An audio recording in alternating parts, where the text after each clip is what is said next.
PALO is such a great school, doing so many innovative things. And in fact, one of the persons presenting today actually graduated from our graduate program about 5 years ago, maybe 5 or 6 years ago, Paul Cindric. So it's really a pleasure to see one of our graduates with PALO. And I'm going to turn the mic over now because they have a lot of great things to share with you today. So PALO. Thanks, Vincent.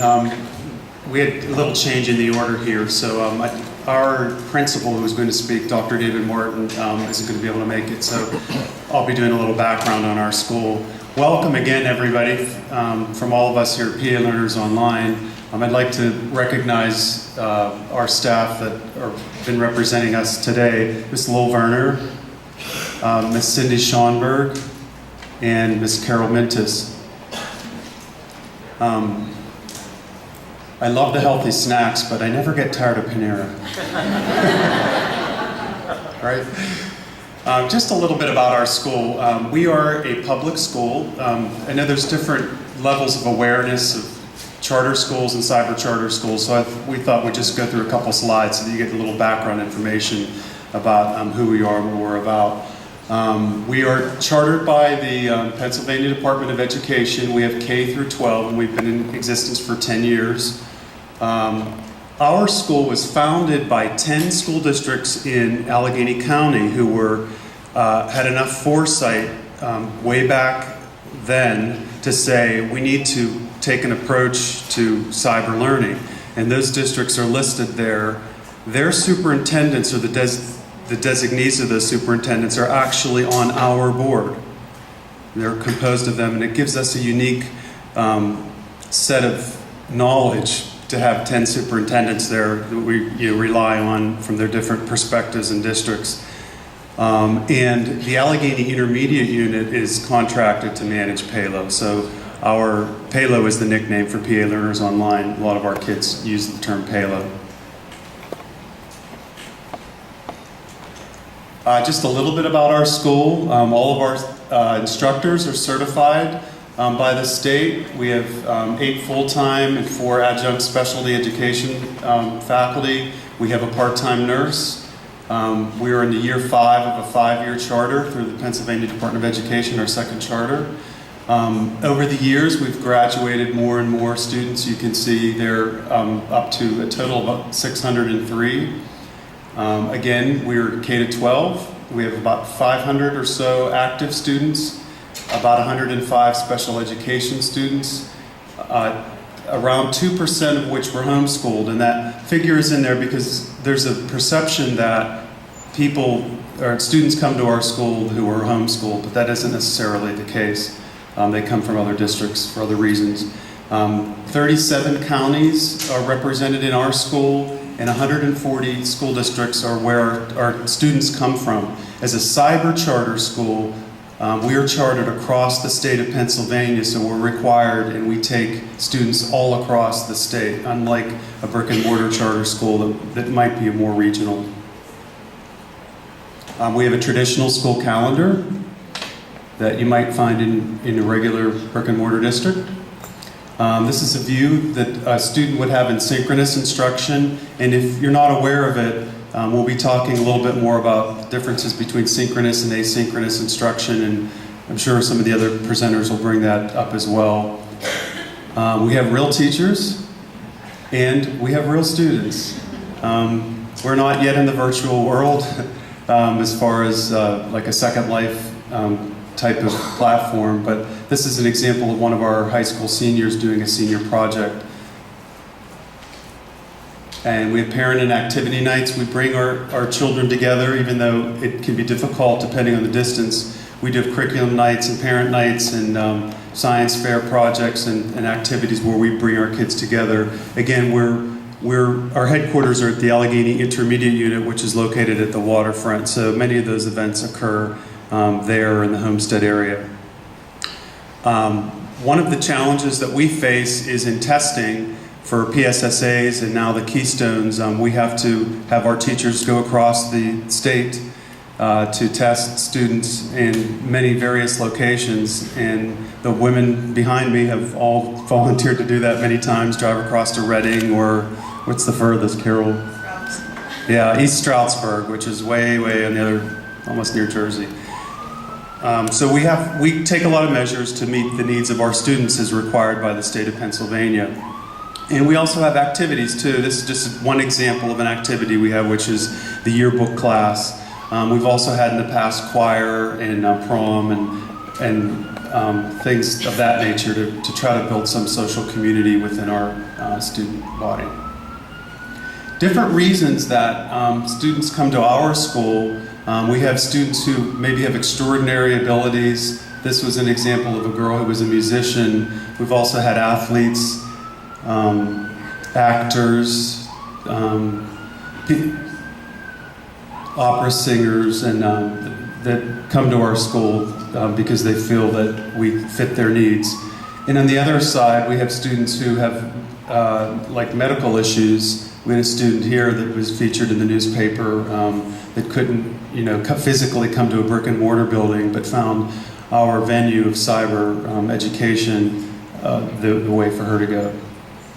And of course, there's graduation. We now have our graduation in the Carnegie Music Hall in Homestead, a beautiful facility, and it's a big major event every year for our students that they and the faculty look forward to. So, we'll start off with some of the different delivery formats.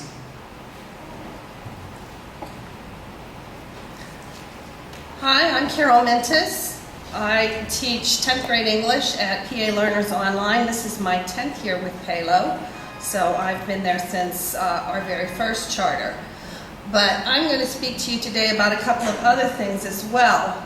For the past 18 years, I have taught part-time at Westmoreland County Community College, which was one of the first educational institutions to embrace distance learning. Also, for the past 11 years, I've taught at the University of Pittsburgh at Greensburg. Now, I teach online to some degree in all of those venues, so I'm going to talk about the differences between those delivery formats. Face-to-face, asynchronous, and synchronous learning. Face-to-face is what I do at the University of Pittsburgh at Greensburg. I teach in front of students in a traditional classroom. However, I use Blackboard as a supplement to their learning in that classroom. Asynchronous is what I do at WCCC.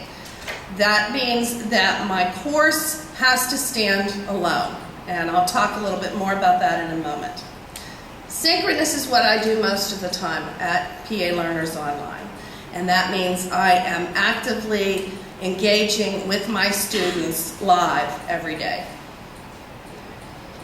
QM has really has helped me in all of these environments to change my approaches to how I create my courses, how I interact with my students, and how I see online learning from the perspective of supplement and assist our students with additional information, where we can reference notes that we have posted there for them, where we can reference where their assignments are and when they're due, where we can reference the assessments that are coming up.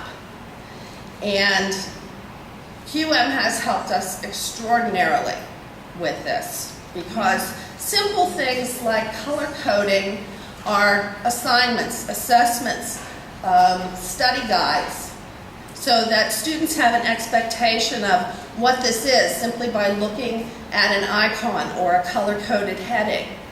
Has really helped in the navigation of our course and helped them to understand what is expected of them and when. Do I have any questions? To address the needs of our students, the needs of our teachers, and how we can effectively teach online and get our professional development in line with cyber best practices. So we did that through Quality Matters. We found that in school improvement, in our venue, we needed two things. One was that the online instructional delivery, due to its relative newness, 10 years or so, we can't exclusively depend on traditional research from academia. This is what I learned from my teachers. So the things that are best practices that have gone back, 100 years or further, while there are good teaching is good teaching, no matter what venue it is, there are certain aspects in the online learning that we just couldn't rely on traditional research for.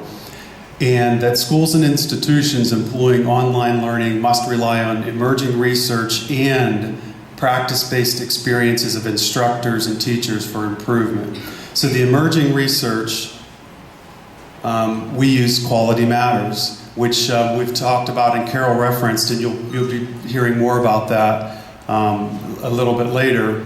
But also the practice-based experiences of our own educators. And our teachers kept saying to us, what are good teachers in the online venue doing?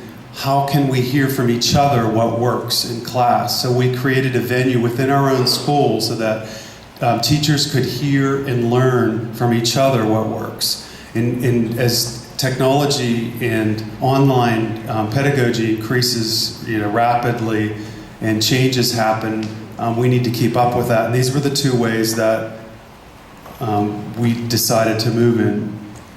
Just a quick overview of our understanding of Quality Matters, and you may or may not be aware of it. It's primarily used in the higher ed level. About 400 or so colleges and universities use it, based upon research that started with the support of the U.S. Department of Education. Within the last few years, Quality Matters moved into the K-12 area with some partners that we have listed there, nationally recognized partners like ISTE, INACOL, etc., to come up with a rubric for 6 through 12, and we were really excited to be one of the first schools in the country to use that rubric. I have an example of that here. It's a very exhaustive rubric that Carol referenced and Cindy and Lil will reference with annotations that we could check ourselves against a national standard to see how well we're doing and improve our courses ourselves. Those are the 8 general standards with which the Quality Matters rubric covers, and within each of those standards are substandards that need to be met. The teachers look through the standards and rank themselves and others on particular aspects of it to see how their courses are. The venue we created for our teachers to review each other's courses we called Peer Minds of Learning, and what it involved is having 3 teachers work together to review their courses. A teacher would look at their own course using the Quality Matters rubric, and 2 other teachers. And against those standards, do a peer review of each other's courses. We were very fortunate to have the QM rubric this year when we did this, to have this standards-based way of looking at each other's classes. It involves a high level of trust. And in the Allegheny Intermediate Unit, one of our underlying themes has been in the past 2 years, trust. And if you think about it, it's a little scary to have, when a principal or supervisor come into the room a few times a year to evaluate your class. It can be even scarier to have, fellow teachers come in and look and use a rubric. But that's the kind of trust level we have at the school and the camaraderie we have with our teachers, and they were open to this and excited about it. Let's help each other out, and with the end goal of being, how can we learn from each other? And a lot of learning took place through this process that we've gone through this year.